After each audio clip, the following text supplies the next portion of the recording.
Eh bien, bonjour à tous. Aujourd'hui, je ne peux que haïr les scénaristes qui me mettent un peu au pied du mur. Pourquoi? Parce que je dois vous parler d'une BD extraordinaire, n'est-ce pas? Vous voyez, voilà ce que ça donne. C'est épais comme ça. Et j'ai 20 minutes.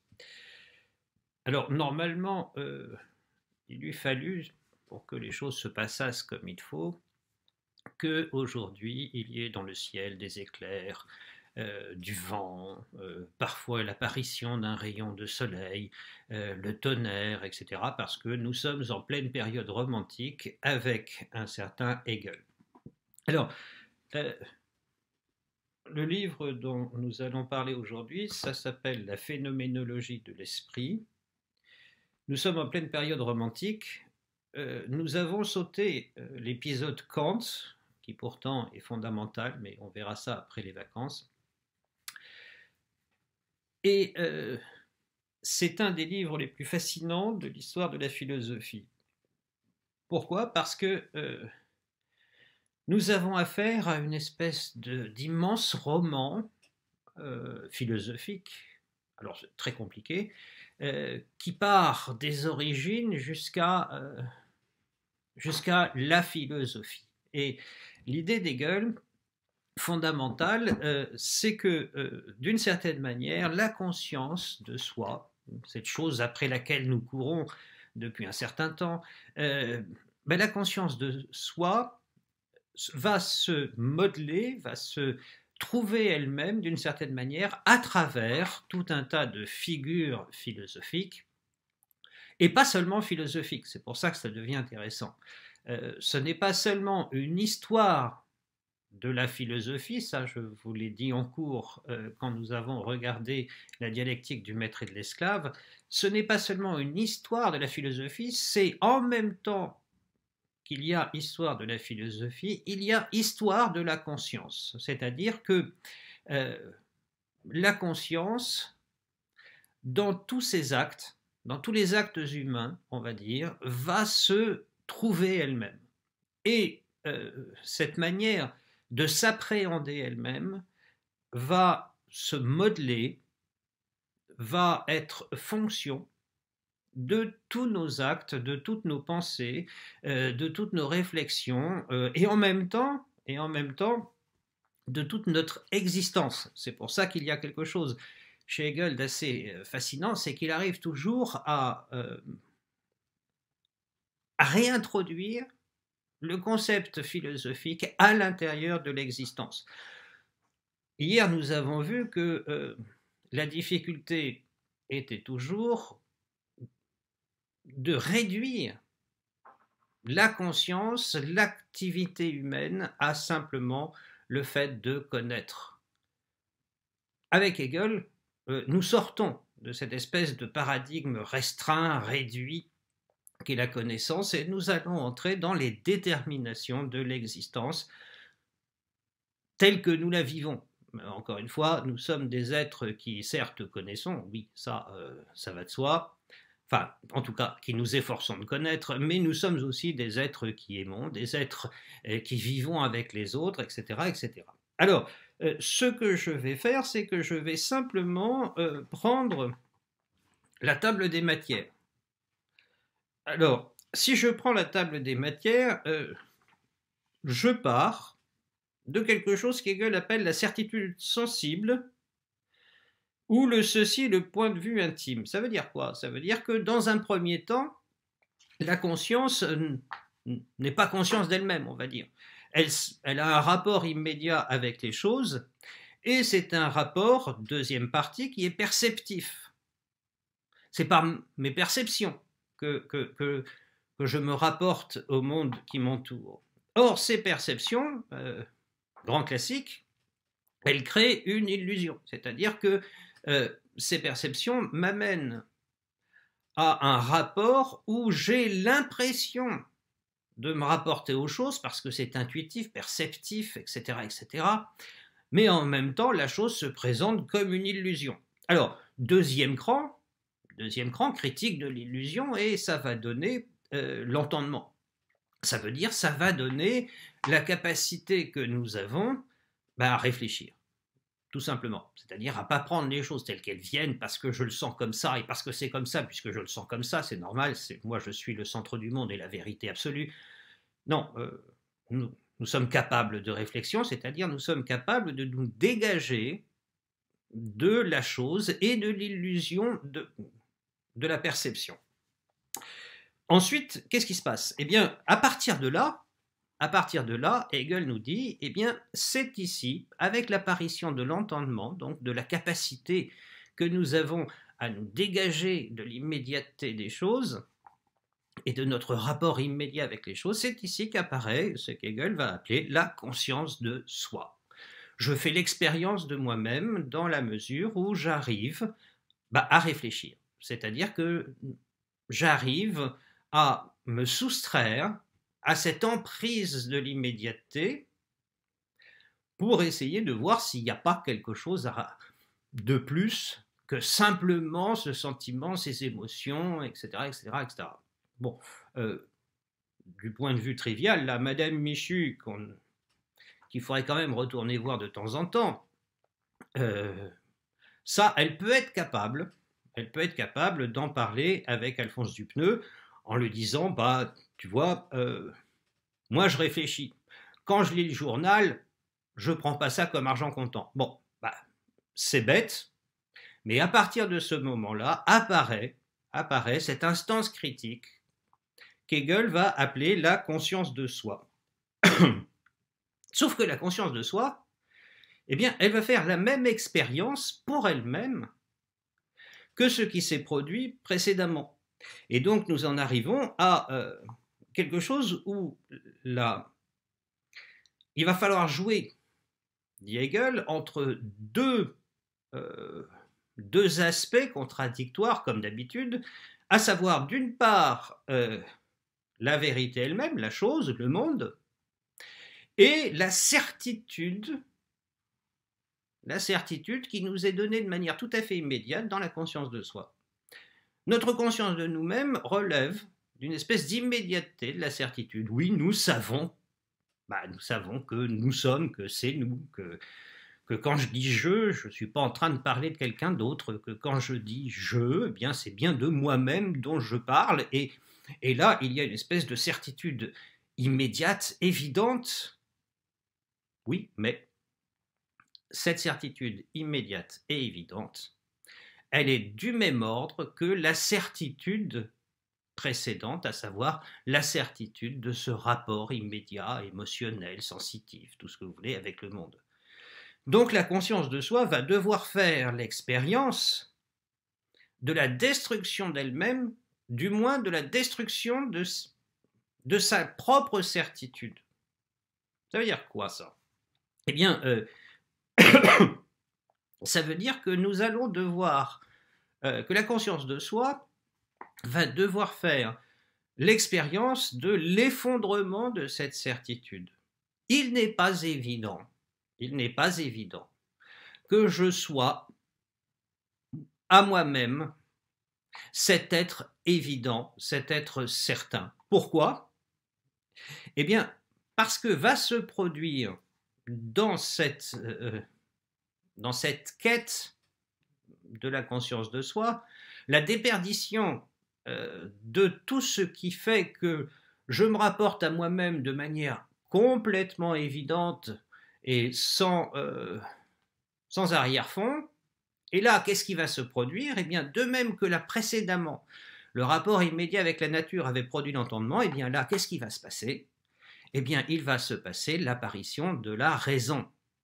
C'est-à-dire que il y a quelque chose de plus que l'entendement, il y a quelque chose de plus large, de plus universel que l'entendement, c'est la raison. C'est-à-dire ce qui ne m'appartient pas. Alors ça, c'est du Hegel, mais c'était déjà du Kant, mais c'était déjà du Malebranche. Ce qui ne m'appartient pas en propre, mais que je partage avec tous. Ce que Malebranche, Malebranche, génération après Descartes, et Malebranche avait le père Malebranche, puisqu'il était prêtre, a essayé de prolonger la pensée de Descartes. Et pour Malebranche, la raison, c'est quelque chose qui est à la fois tout à fait personnel, c'est vous, c'est moi qui pensons, mais en même temps, c'est une réalité qui est éminemment partagée et partageable. C'est-à-dire que si nous voulons vivre ensemble, pour Malebranche, eh bien, nous ne pouvons vivre ensemble que sous l'horizon de la raison. Pourquoi? Parce que nous échangeons des arguments. Parenthèse, dans vos copies, j'aimerais bien les voir, ces arguments. Je ferme la parenthèse.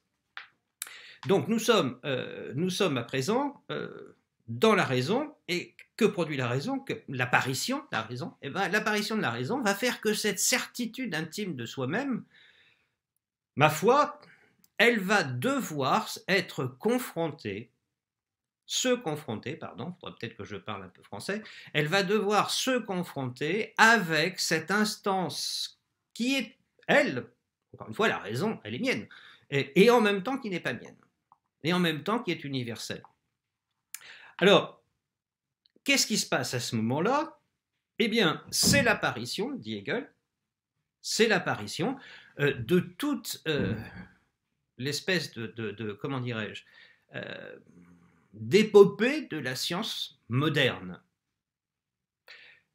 C'est là que va apparaître la physique, les mathématiques au sens moderne, la chimie, Lavoisier n'est pas très loin, etc., etc. Qu'est-ce qui se passe là? Eh bien, il se passe que, si je reprends depuis l'origine ce rapport immédiat avec la nature, par la perception, qui a donné naissance à l'apparition de l'entendement, et qui, avec l'entendement, a donné naissance à la conscience de soi, eh bien, par une espèce comment dirais-je, là c'est le terme technique qui me vient, par une espèce d'assomption de la conscience de soi dans la raison, eh bien je vais pouvoir faire de la physique. C'est-à-dire que la physique, tout ce que Hegel appelle la raison observatrice, c'est quoi? Eh bien c'est tout simplement que le physicien, le chimiste, le médecin se rapporte au monde à travers cette instance qu'on appelle la raison. Et donc, moi, physicien, je vais pouvoir partager avec d'autres le fruit de mes élucubrations, ce qui n'était pas possible tant que j'étais resté dans cette intériorité de ma conscience qui ne voit qu'elle, qui ne connaît qu'elle et qui est certaine d'elle-même. Avec la raison se produit une espèce d'ouverture de la conscience de soi qui va permettre que la connaissance soit partagée, puisque cette connaissance partagée va s'appuyer sur la raison commune. Mais le deuxième point, c'est que à ce moment-là, apparaît quelque chose encore nouveau. C'est quoi? C'est qu'il n'y a pas que les choses de la nature que je peux observer. Je peux peut-être faire de la psychologie. Alors, attention, nous sommes dans la première moitié du 19e.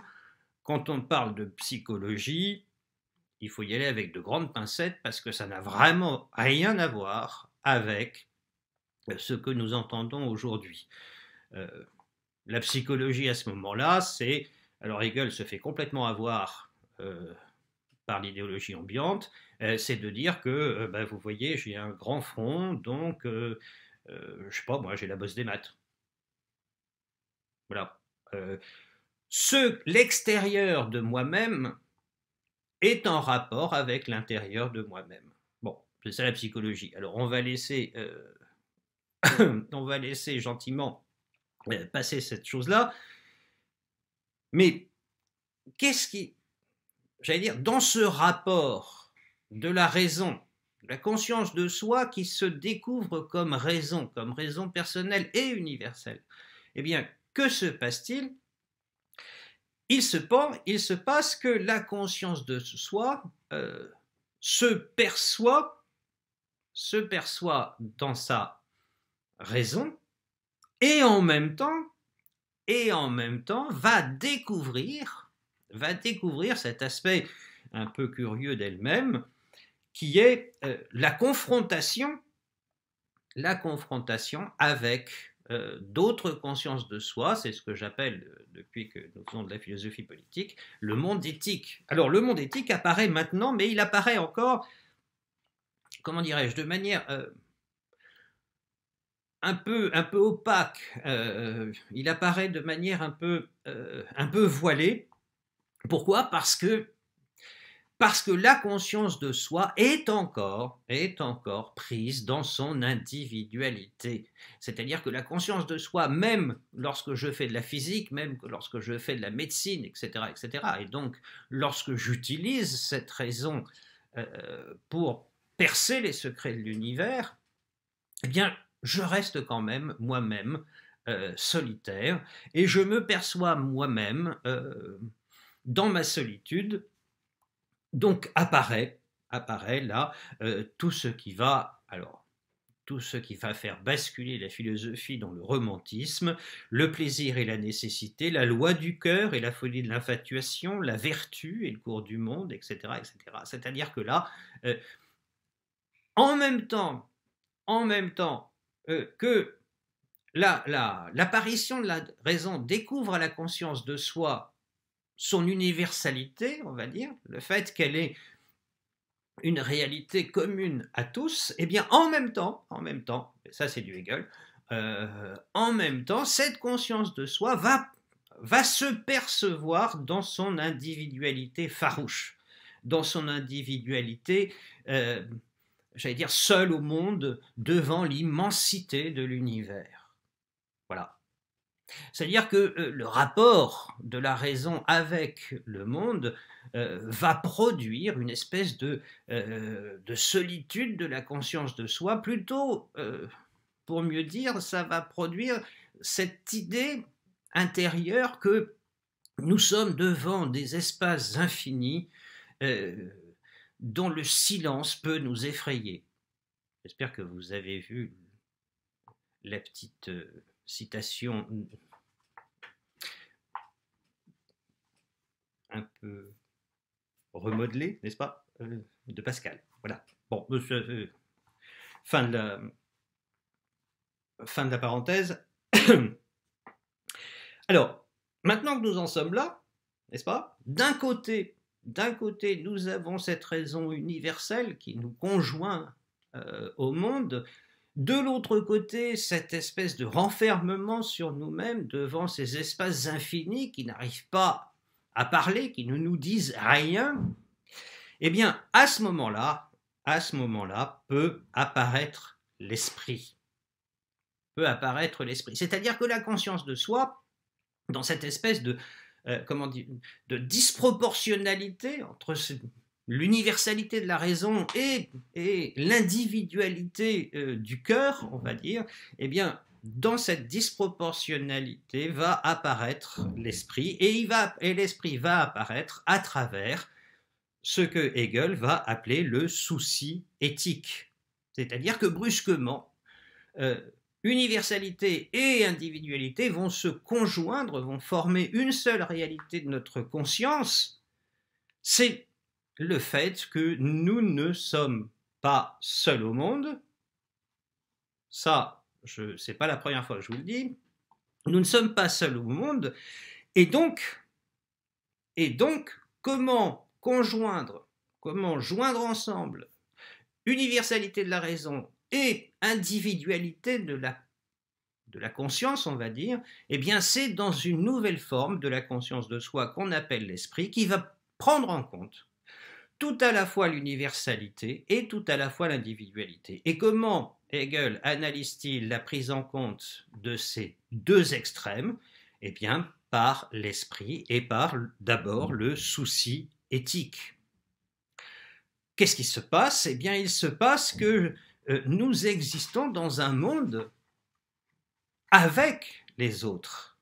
Et ces autres, nous ne pouvons pas les percevoir autrement que comme des consciences de soi qui elles-mêmes sont à la fois universelles par la raison et à la fois individuelles par le cœur. Et donc, l'esprit va pouvoir se frayer un chemin à l'intérieur de ce règne éthique, c'est comme ça que Hegel l'appelle, de ce règne éthique qui devient une espèce de figure de l'esprit. Notre conscience, la conscience que nous avons de nous-mêmes, dont il a fallu abandonner la certitude immédiate au profit de la raison, eh bien, cette conscience que nous avons de nous-mêmes, elle va se développer à l'intérieur du monde éthique, c'est-à-dire elle va se développer à l'intérieur de cette disproportion extrême entre la raison et l'individualité du cœur. Alors, ce monde éthique va se dédoubler chez Hegel, comme d'habitude. C'est-à-dire qu'il y a à la fois le monde éthique dans son expression, comment dirais-je, immédiate, on va dire, notre rapport avec les autres. Et en même temps, comme on n'oublie pas qu'à ce moment-là apparaît l'esprit, eh bien, et en même temps, Hegel va poser au-dessus du monde éthique le monde politique. Alors, ce monde politique, c'est quoi? C'est l'idée que la manière dont cette universalité et cette individualité sont conjuguées ensemble, c'est l'esprit d'un peuple, par exemple. L'esprit du peuple français, l'esprit du peuple allemand, du peuple anglais, etc., etc. Donc, quand on va parler de l'esprit d'un peuple, on va pouvoir parler d'une réalité où chacun se reconnaît lui-même, et en même temps d'une réalité qui est infiniment plus vaste que soi-même, que mon petit moi à moi. Alors, ça va passer par une analyse des Lumières, c'est-à-dire de l'effort intellectuel du XVIIIe siècle. Alors, attention, les Lumières pour les Allemands, c'est pas nos Lumières à nous, hein. Ça n'a rien à voir. Nos Lumières à nous, elles sont complètement éteintes, on va les oublier. Ce que Hegel va simplement retenir de nos Lumières à nous, c'est quoi? C'est la terreur. Voilà. Donc, on va peut-être arrêter de faire des gorges chaudes sur nos stars nationales pour essayer de regarder le monde un peu plus objectivement. Alors, le seul problème de tout ça, nous dit Hegel, le seul problème de tout ça, et là c'est Kant qui est visé, mais alors plein pot, on va dire, le seul problème de tout ça, c'est que dans cet esprit du monde, dans cet esprit d'un peuple, dans cette réunification, cette réconciliation qu'opère l'esprit entre l'universalité de la raison et l'individualité de la conscience, eh bien, le seul problème, c'est que là ressurgit à nouveau à l'intérieur du monde éthique la solitude de la raison cette fois-ci. Et là, c'est Kant qui est visé complètement. Pourquoi? Parce que, on verra ça plus précisément, mais pour Kant, il y a comme point majeur de réflexion la liberté, et la liberté, c'est la manière dont il faut à la fois tenir compte de la nécessité du monde empirique et en même temps arriver à penser une causalité libre. Bon, là c'est peut-être du chinois, mais j'expliquerai ça plus tard. Or, chez Kant, qu'est-ce que ça donne? Eh bien, ça donne l'impératif catégorique, sous trois formes différentes que nous avons déjà croisées, mais l'impératif catégorique, dit Hegel, c'est bien gentil, c'est formidable, mais ça ne marche pas, parce que là, on est chez les bisounours, du moins, nous sommes dans un monde qui n'est plus un monde. Voilà. C'est-à-dire que l'impératif catégorique, ça n'est valable que si nous sommes complètement dépouillés de toute emprise du corps, de toute emprise du monde lui-même. Donc, vous voyez que là, la critique que fait Hegel de Kant va amener Hegel à poser quelque chose une nouvelle figure de l'esprit qu'Hegel va appeler la religion. Pourquoi? Parce que, d'une certaine manière, en faisant l'expérience de l'inanité, de la vacuité du principe moral chez Kant, que se passe-t-il? Eh bien, il se passe que, encore une fois, nous avons perdu la certitude morale. L'impératif catégorique chez Kant peut nous donner une certitude morale. Voilà ce que je dois faire, quoi qu'il advienne. Bon, ben ça, c'est une... Au moins, je parviens à quelque chose à du lourd, quoi. Je sais comment me comporter. Et Hegel nous dit, ben non, en fait, on ne sait pas.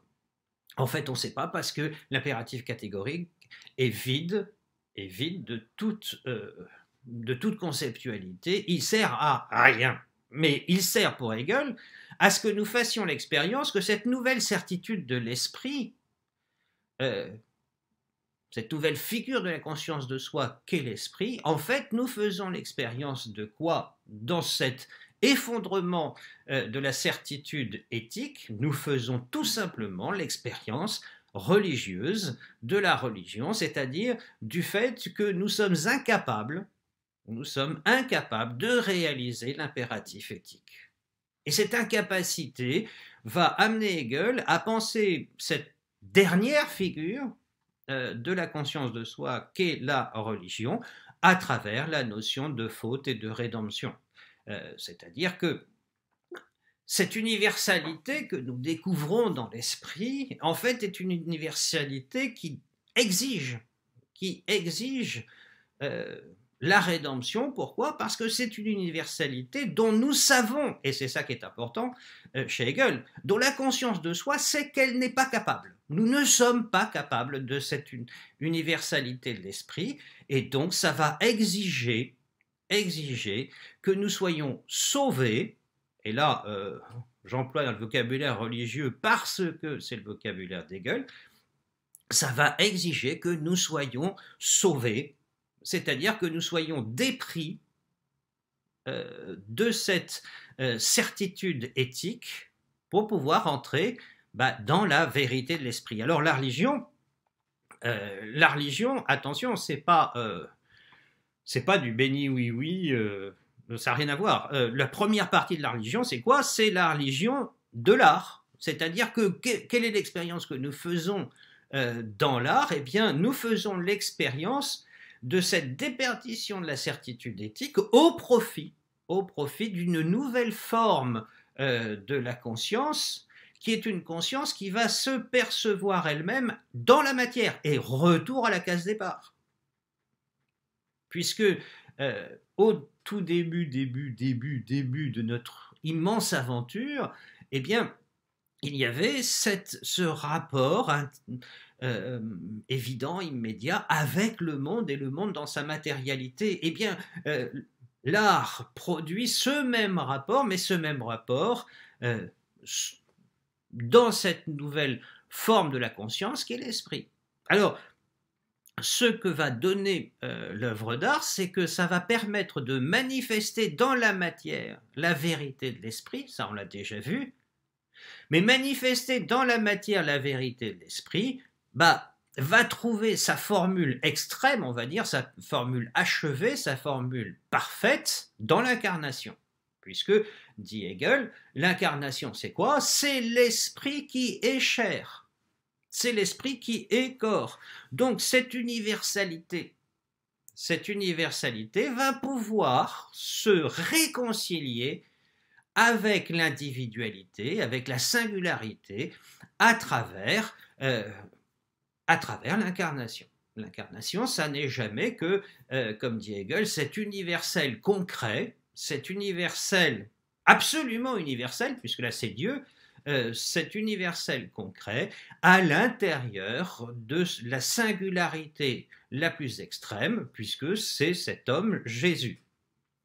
Alors, ça c'est l'achèvement de la conscience de soi. La conscience de soi, après cet immense parcours à travers toute l'histoire, on va dire, eh bien, qui est en même temps un immense parcours intérieur. Nous refaisons pour nous-mêmes chacun cette histoire de la conscience, Eh bien, l'achèvement de ça, c'est ce que Hegel va appeler le savoir absolu, c'est-à-dire le fait qu'enfin, nous sommes réconciliés avec nous-mêmes, c'est-à-dire que nous sommes réconciliés à la fois avec cette dimension absolument universelle de l'esprit et cette dimension absolument singulière, personnelle, on va dire, de la conscience de soi. C'est bien moi, je, Hegel, qui suis l'achèvement dans ma pensée et euh,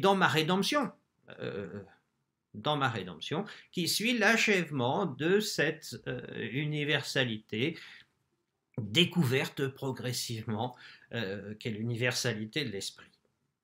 Ouf! Bon, je pense que là, vous n'avez pas dû comprendre grand-chose à tout ce que je vous ai raconté. L'essentiel à conserver de tout ça, c'est quoi? Eh bien, c'est tout simplement l'idée que, enfin, tout simplement, il faut un peu de culot pour arriver à dire ça, on va dire, c'est l'idée, alors pas tout simplement, mais c'est l'idée que il y a, il y a la possibilité par delà Hume, la possibilité d'essayer de comprendre la conscience de soi autrement que comme Aristote, comme saint Thomas, autrement que comme un sujet, que comme un subjectum qui serait le sujet d'attribution d'un certain nombre de facultés humaines. Il y a donc possibilité de comprendre la conscience de soi comme, et ça merci Hegel, comme le résultat d'un rapport avec le monde. Ça c'est très important. Le résultat d'un rapport avec le monde. Qu'est-ce qu'on tire de tout ça? Eh bien, on tire de tout ça que la conscience de soi, petit à petit, se construit elle-même à travers un rapport, et non pas à travers une espèce d'auto-analyse où la conscience de soi, d'une certaine manière, bouclerait sur elle-même. Qu'est-ce qui se passe avec le phénomène, enfin avec la réduction de l'humanité à ses facultés cognitives, c'est que je me regarde moi, je regarde mon nombril, moi, ma vie, mon œuvre, et je déduis de moi, de ma vie, de mon œuvre, quelque chose qui serait prétendument le fait de tous. Ce qu'Hegel nous enseigne, c'est que l'aspect fondamental de la conscience de soi n'est pas un rapport à soi-même, mais un rapport avec le monde tel qu'il est, c'est-à-dire avec le monde dans sa matérialité, avec le monde qui est peuplé d'autres que moi, alors pas d'autres consciences de soi, ça pour l'instant on va se le garder sous le coude, mais qui est peuplé d'autres que moi, avec qui je parle, avec qui je vis, avec qui j'existe. Et c'est précisément j'allais dire, la richesse de ce rapport avec le monde qui crée d'une certaine manière, ou plutôt qui façonne la conscience de soi. Alors, ce qui nous reste à faire désormais, c'est d'essayer de voir quelle est cette richesse, si toutefois il y en a eu. Voilà, donc demain, nous allons entrer dans cette nouvelle manière de percevoir la conscience de soi, c'est-à-dire cette perception de la conscience de soi comme d'abord et avant tout, et même seulement, merci Hegel, comme un rapport avec le monde. À demain.